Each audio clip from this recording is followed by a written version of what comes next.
Jadabharata was a king. He went to the forest after leaving his kingdom, and then he saw a deer getting drowned in the river, and the small deer he catches it and protects it, and he's worried about that particular small deer throughout his life. Next day life, he was again born as a deer, but his conscience was remembering that he was a king, all that. He was a devotee of the Lord Vishnu. And then later on, he was born to a Pandit. He has got 8 children, and all were Vedic scholars. And the father was telling this Jadabharata, you pick up this Vedas, all that. But Jadabharata is a Jnani, reached above these Vedas. So he is not bothered. He is always in Jnanam and moving in the society like a madman. His brothers gave him all kind of odd work and gave him all dirty food, all that. And ultimately, taking all his property, they have thrown him out. He was moving in the forest. He was a Jnani, he is not bothered. Then one king, Rahuguna, he was moving in the forest along with his palanquin. Palanquin means the four persons will be carrying in a chariot-like thing, 4 soldiers. And unfortunately, one of the soldier was not available. He got some sickness, he is not available. They were trying to identify another person. In the forest, where do you get the person? They identified this Jadabharata, who is like a, what you call, a man without any sense. So, but strong built. So they brought him and asked him to carry the palanquin. He was carrying. Because Jadabharata was a yogi, he is not fully bothered about carrying it in the perfect way. So the ups and downs were there when he is carrying palanquin. He was rebuked by the king Rahuguna, King Rahuguna. And he passed certain remarks which is unpalatable, and he was feeling very much bad for kind of things like that. Jadabharata felt it, but he, just like the ocean absorbs the waves, he didn't bother about the result of that particular one. He was calm.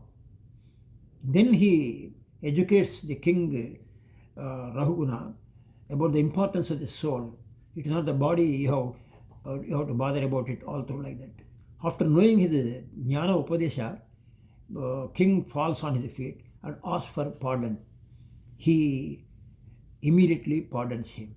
Here, why this video I am telling is in a short way, you do not know who are Jnanis when you are moving in the society. Many people told me, Shankaracharya's video just I was hearing, even the great saints, they good people, they move in the society like ordinary persons.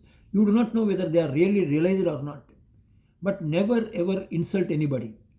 Because Shankaracharya was telling, for a Jnani, no karma accrues to him.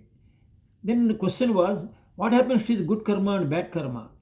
A person who rebukes, insults a Vaishnavite or Jnani, his bad karma will come as a papam to the person who is rebuking. His sins will be accruing to this particular person who rebuked him.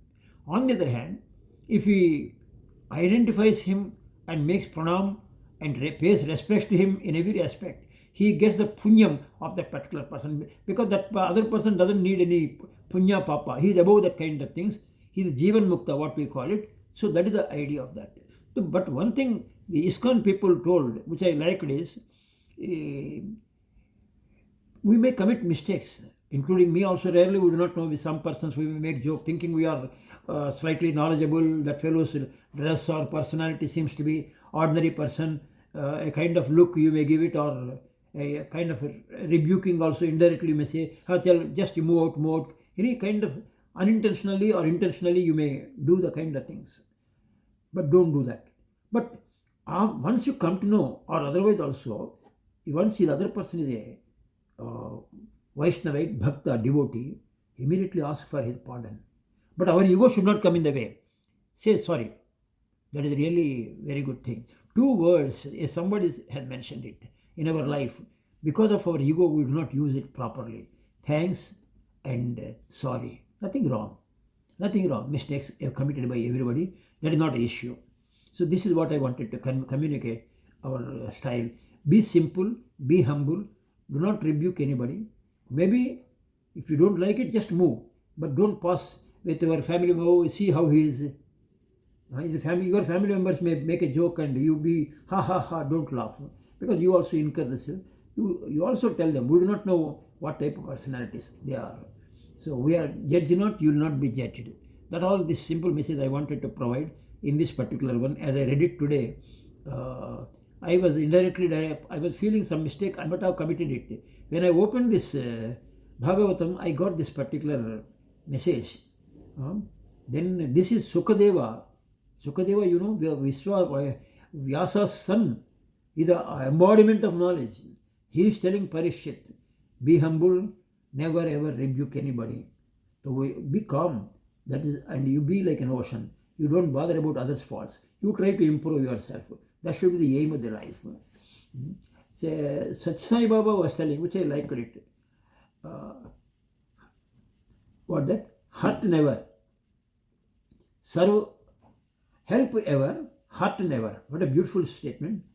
Hurt never, help ever. That should be this thing. My Guru also says, after all, we are given 2 hands and 2 legs, mouth, only to help the society after helping ourselves. We have no business to comment on others. May God bless all of you. If you can, you also appreciate this particular aspect of the Bhagavatam. Because I am talking about Bhagavatam, because after 10 days I may leave this place with this book, which will be with my son. So, what are the few things which are important of that I am covering. After that again I will resume my Lalita Sahasranama. Om Tassas.